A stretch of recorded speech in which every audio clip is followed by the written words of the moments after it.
नमस्कार, आप देख रहे लोकमंच न्यूज और मैं हूं आपके साथ सत्यम गौर। आज बात करेंगे डेंगू को लेकर, क्योंकि कोरोना के बाद अब डेंगू का कहर उत्तर प्रदेश में देखने को मिल रहा है, जिससे आम जनता बेहद परेशान है। लेकिन सरकार की जो व्यवस्थाएं थी, जिस तरीके से दावे किए गए थे, वो जमीनी हकीकत ये है कि जनता तक वो चीजें नहीं पहुंच पा रही हैं, जिससे जनता बेहद परेशान नजर आ रही है। इसके साथ ही आपको ये बताते चले कि जिस तरीके से स्वास्थ्य व्यवस्था का हाल है, जो अस्पताल हैं, सरकारी सामुदायिक केंद्र हैं, जो वहां पर बेहद लापरवाही बरती जा रही है मरीजों के साथ। मरीजों को समय से इलाज नहीं मिल पा रहा है, जिससे कि लोग परेशान हैं। और इस दौरान सरकारी अस्पतालों में इलाज नहीं मिलने से लोग प्राइवेट अस्पतालों का तरफ मुड़ रहे हैं और प्राइवेट अस्पताल और झोला छाप डॉक्टरों की भी लापरवाही सामने निकल कर आ रही है, जिससे आम जनता की मौत हो रही है। और जिससे कि आपको बताते चले कि कई ऐसे अस्पताल हैं जहां से बड़ी लापरवाही सामने निकल कर आई है। कई ऐसे अस्पताल हैं जहां पर एक्सपायर्ड दवाइयों का जखीरा भी बरामद हुआ है। और इस घटना से स्वास्थ्य विभाग को बड़ा झटका भी लगा है, बहुत बड़ा नुकसान हुआ है। लेकिन स्वास्थ्य विभाग की ही लापरवाही सामने निकल कर आई है और स्वास्थ्य सामने निकल कर उजागर हुई है। और इसी पर आज चर्चा करेंगे। हमारे साथ मेहमान हमारे जुड़ रहे हैं, सभी से का परिचय करा दें। हमारे साथ बीजेपी से सुशील यादव हैं और नेता समाजवादी पार्टी से हमारे साथ जुड़ गए हैं राकेश पहलवान, और गुड्डू सिंह जो हैं वो कांग्रेस नेता हैं, माफ करिएगा, वो किसान नेता हैं जो कि किसानों का पक्ष रखेंगे। गुड्डू सिंह जी हमारे साथ जुड़े हुए हैं। तो सबसे पहले सुशील जी का रुख करेंगे। सुशील जी, आप तक आवाज पहुंच रही है हमारी? सुशील जी, जिस तरीके से योगी आदित्यनाथ ने वादे किए थे जनता से, उत्तर प्रदेश की जनता से, स्वास्थ्य का मुद्दा हो या फिर उनकी सुरक्षा का मुद्दा हो, लेकिन इन मुद्दों पर कहीं ना कहीं सरकार फेल नजर होती दिखाई दे रही है। वो हम इसलिए कह रहे हैं कि उत्तर प्रदेश के जो सरकारी अस्पताल हैं, वहां पर जो व्यवस्थाएं हैं वो बेहद लचर साबित हो रही हैं, जिससे कि लोगों को भारी दिक्कतों का सामना करना पड़ रहा है। सुशील जी।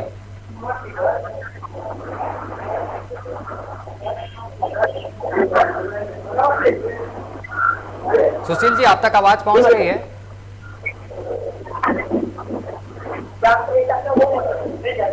सुशील जी, आप तक आवाज पहुंच पा रही है?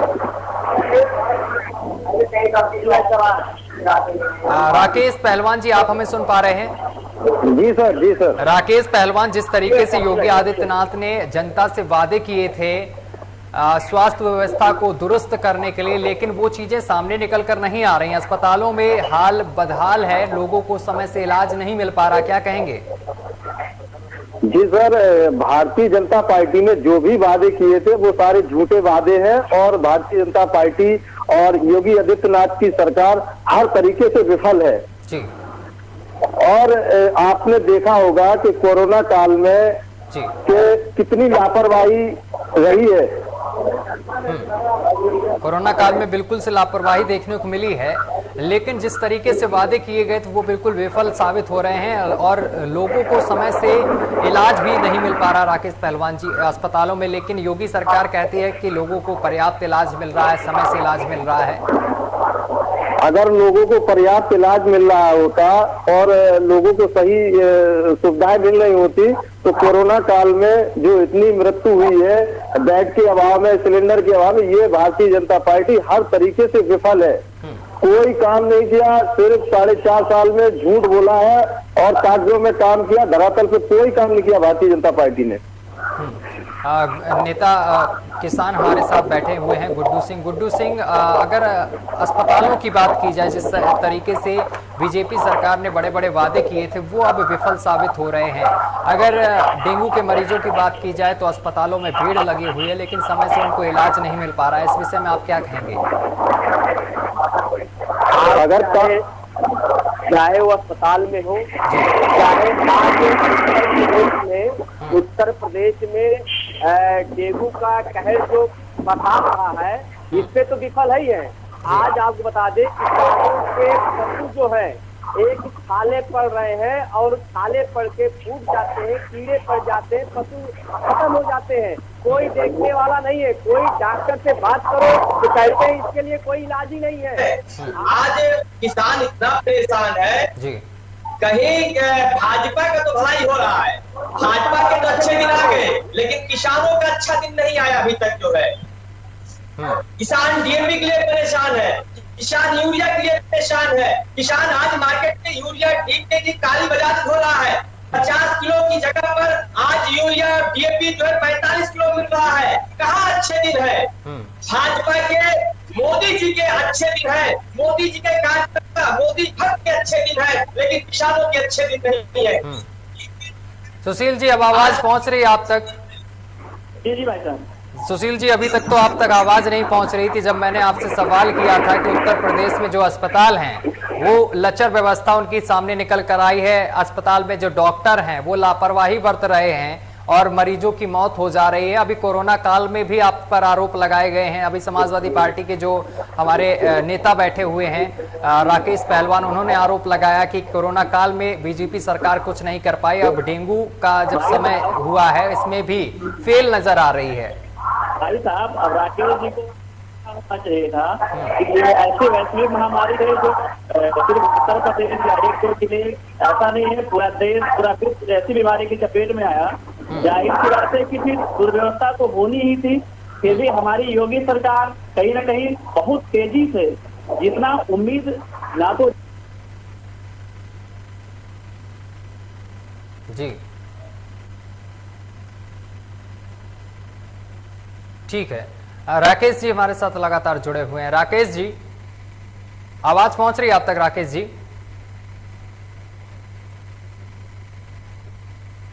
लगता है तीनों लोगों से हमारा संपर्क टूट गया। एक बार फिर से संपर्क साधने की कोशिश करेंगे। गुड्डू जी, आप तक आवाज आ रही है? तो आपको बताते चले कि डॉक्टरों की लापरवाही सामने निकल कर आ रही है, जिससे कि मरीजों की मौत हो जा रही है। डेंगू को लेकर जिस तरीके से सरकार ने बोला था कि गांव और गलियों को साफ किया जाएगा और लोगों तक दवाइयां मुहैया कराई जाएंगी, कई गांवों में टीम जाएगी जो लोगों को चेकअप करेगी और लोगों के साथ यहां पर अच्छा व्यवहार करेगी, लोगों से समय से संपर्क करेगी और दवाइयों को वितरित किया जाएगा। अस्पतालों में मरीजों के लिए अलग डेंगू वार्ड बनाए जाएंगे, समय से अस्पताल में डॉक्टर पहुंचेंगे और हर मरीज को यहां पर देखा जाएगा, लेकिन ऐसा कुछ नजर नहीं आ रहा है।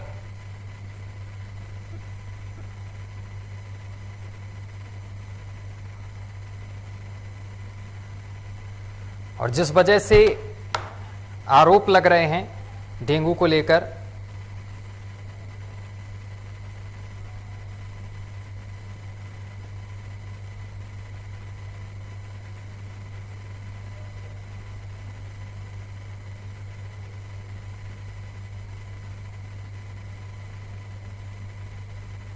तो ये तस्वीरें हम आपको दिखा रहे हैं संभल से, जहां पर आप देख सकते हैं किस तरीके से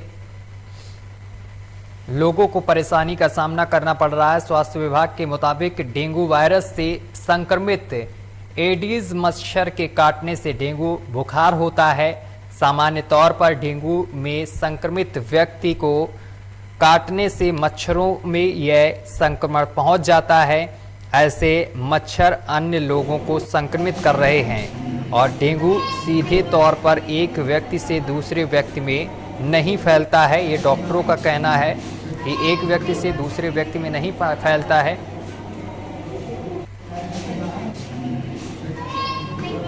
और ये मच्छरों के काटने से फैलता है। मानसून के समय से कई तरह की बीमारियों का खतरा बहुत अधिक बढ़ जाता है।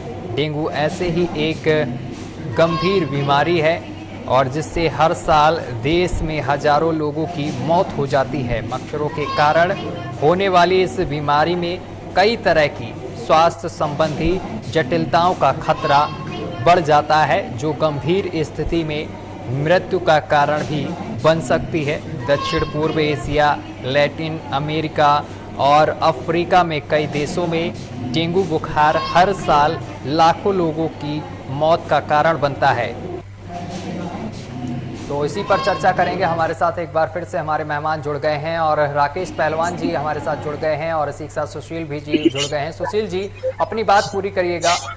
किस तरीके से, जैसे कि मैंने आपसे सवाल पूछा था कि उत्तर प्रदेश में कई अस्पताल हैं जो बदहाल हैं, जहां पर समय से इलाज मरीजों को नहीं मिल पा रहा है।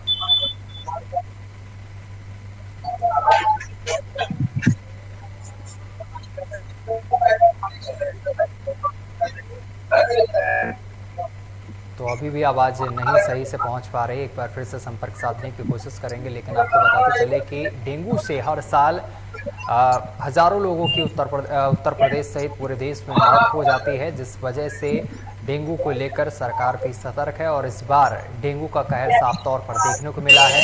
उत्तर प्रदेश में कई जिले प्रभावित हुए हैं डेंगू से, जिसमें ज़्यादातर मरीज कानपुर में भी देखने को मिले हैं। और इसी के साथ हमारे साथ एक बार फिर से मेहमान हमारे जुड़ गए हैं। सुशील जी, आवाज़ पहुंच रही है आप तक?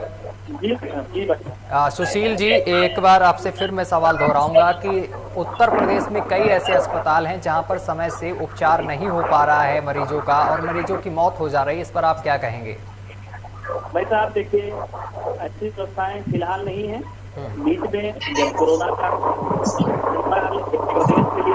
देश के लिए नहीं था, देश के लिए था, और जो टीम का बनाने का काम विपक्षियों द्वारा किया जा रहा है, ख्याल से इन विषयों पे राजनीति नहीं चाहिए।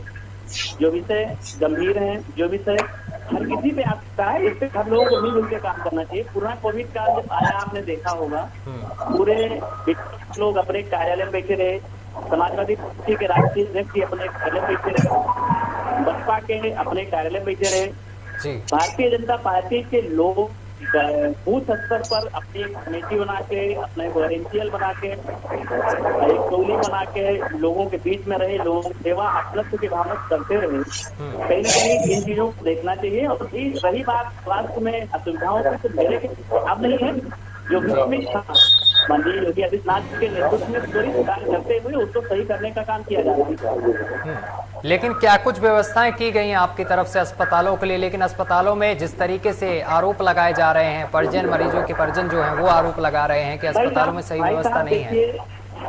देखिए, विपक्ष के का काम ही है आरोप लगाना। विपक्ष आरोप नहीं लगा रहा सर, विपक्ष आरोप नहीं लगा रहा, जो परिजन हैं, जो मरीज एडमिट हैं, वो लोग आरोप लगा रहे हैं। देखिए, तत्काल हम लोगों की तरफ से, सरकार की तरफ से ये प्रयास किया जा रहा है। देखिए, बीच में ऑक्सीजन का संकट हुआ, माननीय योगी आदित्यनाथ जी के नेतृत्व में सारे लोगों ने, सारे विधायकों ने, सारे सांसद, सारे मंत्रीगण, सारे लोग मिलकर व्यवस्था सुधारने का काम किया। जो रही कहीं कसर कहीं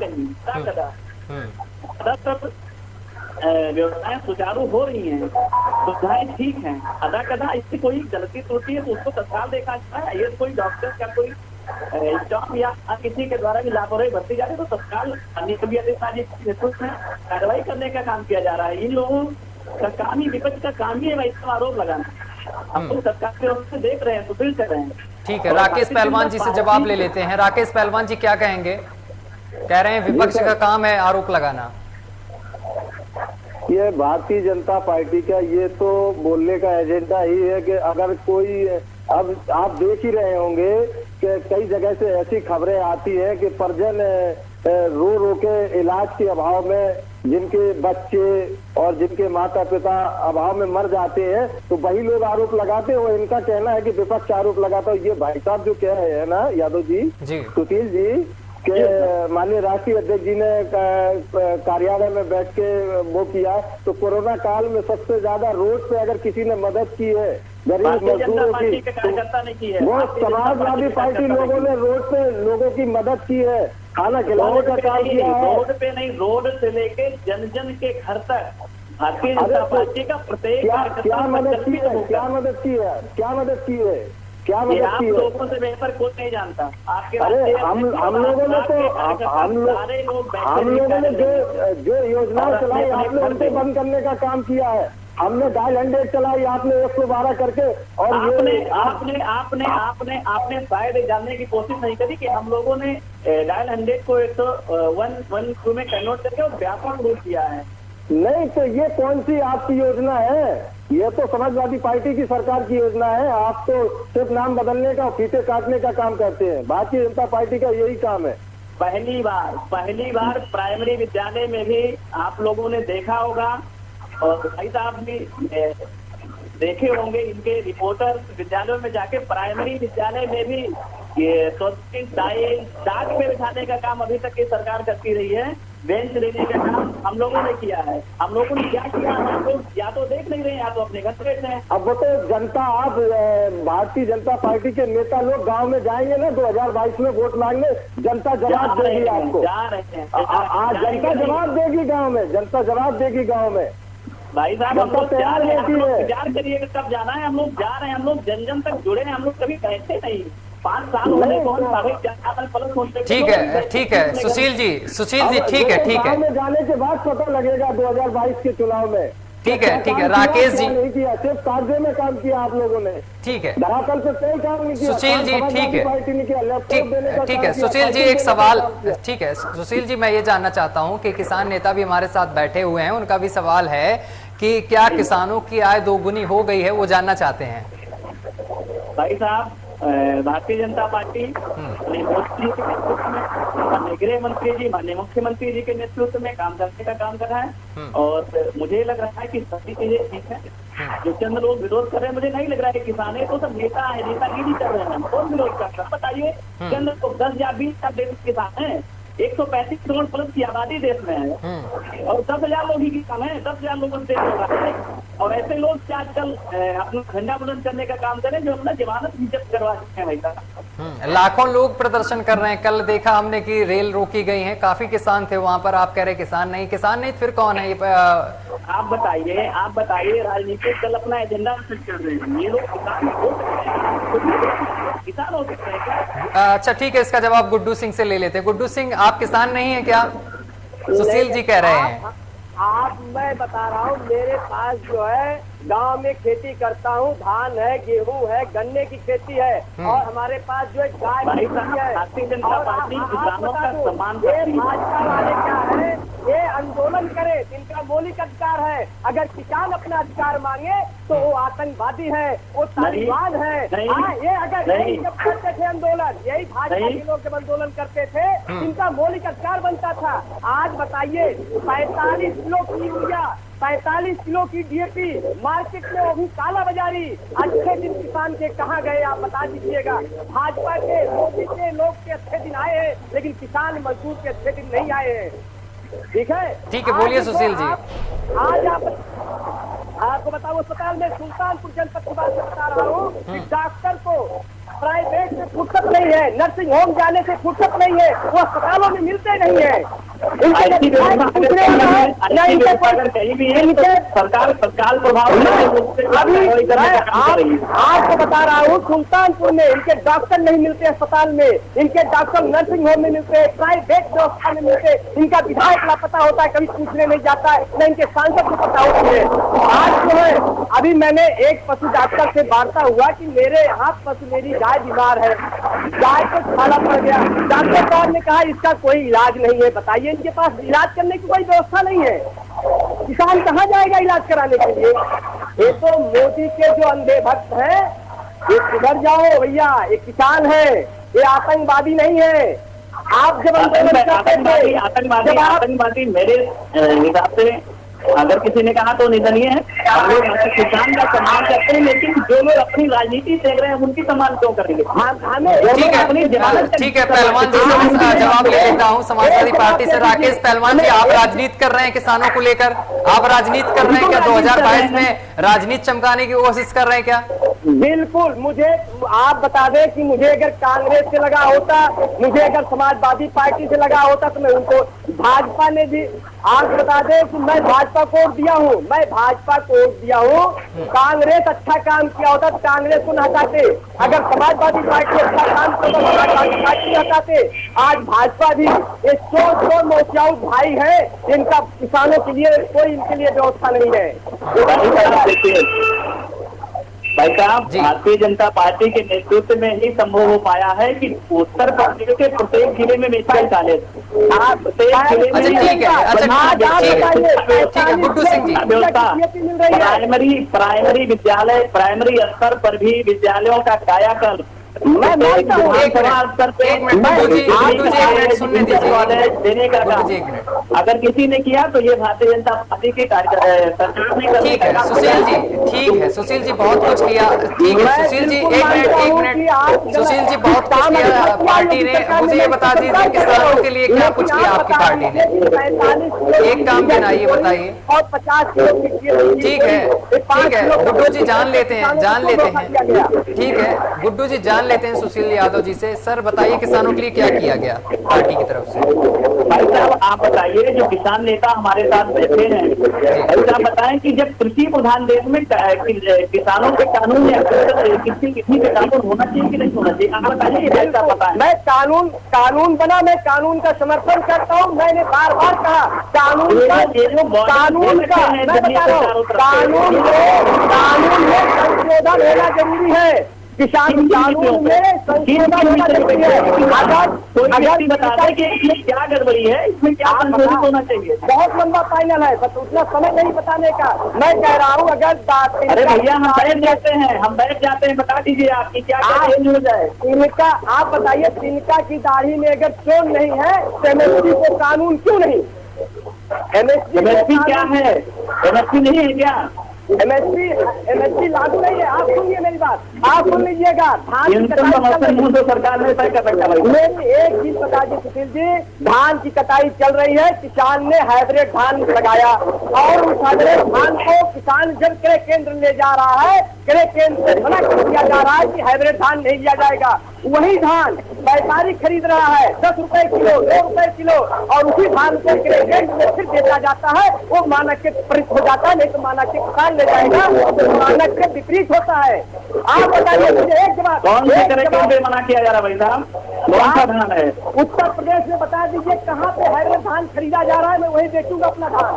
आगे और हम कहीं ले खरीदेगा कौन? और बता दे, वही धान नहीं खरीदा जा रहा है क्या? हाइब्रिड धान नहीं लिया जा रहा, किसानों से हाइब्रिड धान नहीं लिया जा रहा, किसी केंद्र नहीं लिया जा रहा है। जवाब दीजिए सुशील जी, जवाब तो मिल गया आपको किसान की तरफ से, आप बताइए अब। भाई साहब देखिए, जो सारी व्यवस्थाएं करी गई हैं, क्रय केंद्र जो भी खुले हैं, सारे धान खरीदे जा रहे हैं। ऐसी कोई व्यवस्था नहीं है कि कहीं कोई धान नहीं खरीदा जाता है। धान नहीं खरीदा जा रहा है, हाइब्रिड धान नहीं खरीदा जा रहा है, बिचौलिया द्वारा उसको फिर खरीदा जाता है। आज बता दे, मील मालिकों को धान जाता है और वो महीन धान जाता है, लेकिन जब चावल उनके मील से कोटा के लिए जाता है, मोटा चावल दिया जाता है उन जो मतलब कार्ड राशन कार्ड धारक है। ठीक है राकेश पहलवान जी, महीन चावल पहली बात सुन लीजिए, पहले भाई साहब आपका आरोप गलत है और निरर्थक आरोप लगाना मेरे ख्याल से सही भी नहीं है। किसानों सरकार संकल्पित है। देखिए बताइए, मैं दूंगा अगर सरकार भारतीय जनता पार्टी माननीय योगी आदित्यनाथ जी की सरकार किसानों के पक्ष समर्पित है। हम किसान का सम्मान करते हैं, हम सारी सुविधाएं क्या है, कहने से नहीं होगा। धरातल पे क्या है आप बताइए। धरातल ये बात ही बता रहे हैं। हम लोग ऑफिस में बैठ के सारी सुविधाएं नहीं करते हैं, हम लोग होने का काम करते हैं। 2017 में डीजल का रेट क्या था, गैस का रेट क्या था, आज क्या रेट है आप बताइए। और आप 25 रुपए गन्ने का रेट बढ़ाकर, शर्म की बात है 25 रुपए रेट बढ़ाकर, और आज डीजल कहाँ पहुंच रहा है, 96 रुपए लीटर पहुंच रहा है। शर्म की बात है 25 रुपए रेट आप पहुंचा रहे हैं, और 17,000 करोड़ रुपया मील किसानों को देने का काम कर रही है। ठीक है, राकेश पहलवान जी बैठे। राकेश पहलवान जी, आरोप लगाया जा रहा आपके ऊपर है, भाजपा के नेता लगा रहे हैं कि विपक्ष जो है वो किसानों को लेकर राजनीति कर रहा है, 2022 के चुनाव को लेकर किसानों के कंधे पर गोली चलाने का काम कर रहा है, किसानों के कंधे पर बंदूक रखकर गोली चलाने का काम कर रहा है। क्या कहेंगे आप? अगर ये सबसे पहले तो ये कहना बंद कर दे कि ये आतंकवादी है। किसान देश का अन्नदाता है, किसान देश का अन्नदाता है, और समाजवादी पार्टी देश के अन्नदाता के साथ है, और समाजवादी पार्टी हर तरीके से किसानों का समर्थन करती है। सत्ता में रहेंगे नहीं करेंगे, हम नहीं करेंगे। हमने तो आपका आरोप है, उदाहरण दे रहा हूँ आपको। अखिलेश थे, उसके बाद हाई कोर्ट इलाहाबाद का आदेश आया कि जो है किसान के गन्ना के बकाया पेमेंट 14 दिन के अंदर बकाया ब्याज सहित दिया जाएगा। प्रदेश सरकार जानेगी एक गरीब मालिकों के साथ में जो आज योगी सरकार कर रही है, यही अपने सरकार ने किया था। जब अपने सरकार चली गई तो यही सरकार का दायित्व है नुकसान करे, इसीलिए अखिलेश को हमें राकेश जी जवाब दीजिए। अब आप जवाब नहीं दे रहे हैं, शांत बैठे हुए, अच्छा नहीं लग रहा ना। ऐसे आप लगातार बीजेपी पर निशाना साध रहे थे। अब गुड्डू सिंह ने जब आपसे सवाल किया उसका जवाब नहीं दे पा रहे आप, आपने बीजेपी पे मर दिया आरोप। बोलिए राकेश जी। जी सर बोलिए, जवाब दीजिए, आप चुप बैठे इनका अच्छा काम नहीं ही यही है भाई साहब, इनका काम ही यही है। काम क्या काम है? इनकी कथनी और करनी में मतलब समानता नहीं है, अंतर है। ये कहते कुछ और करते कुछ और हैं। नहीं, समाजवादी पार्टी की कथनी करने में कोई फर्क नहीं। जो कहते हैं वो करते हैं, और जो किया है देखिए कहाँ है, वो किया है समाजवादी पार्टी ने। कहाँ किया है, कहाँ किया है? गुड्डू सिंह बोल रहे हैं कि कहाँ किसानों का। ये तो भारतीय जनता पार्टी है, झूठ बोलने का काम करती है। भारतीय जनता पार्टी है, सिर्फ झूठ बोलने का काम करती है। 4.5 साल में सिर्फ झूठ ही बोला है। अखिलेश जी मुख्यमंत्री उत्तर प्रदेश से इलाहाबाद हाई कोर्ट सरदार पीएम सिंह गए थे चीनी मिल मालिकों के साथ। एक कोर्ट ने आदेश दिया कि 14 दिन के अंदर अगर किसान की पेमेंट ना हो तो ब्याज सहित पेमेंट करना पड़ेगा। चलिए ठीक है सर, समय की कमी है, माफी चाहते हैं आप तीनों मेहमानों से। इस चर्चा को यहीं समाप्त करना पड़ रहा। सुशील जी आपका बहुत बहुत धन्यवाद, और राकेश पहलवान आपका भी बहुत बहुत धन्यवाद। गुड्डू सिंह जी हमारे साथ जुड़े थे, किसान नेता, आपका भी सर बहुत बहुत धन्यवाद हमारे साथ जुड़ने के लिए, इस डिबेट का हिस्सा बनने के लिए। तो हम बात कर रहे थे जिस तरीके से डेंगू और मलेरिया के मरीज बढ़ रहे हैं, लेकिन अस्पतालों में क्या कुछ व्यवस्था है, तो इसको लेकर आरोप प्रत्यारोप का सिलसिला यहां पर जारी रहा। लेकिन 2022 पर यह चर्चा पहुंच गई कि 2022 का जो चुनाव है इसको लेकर क्या कुछ तैयारियां की जा रही हैं। तो एक दूसरे को लेकर यहां पर बताया गया कि बीजेपी इस तरीके से तैयारी कर रही है, जनता के बीच जा रही है और लोगों को साधने की कोशिश कर रही है। फिलहाल मेरे साथ अभी के लिए बस इतना ही। देश दुनिया की तमाम खबरें देखने के लिए देखते रहिए लोकमंच न्यूज।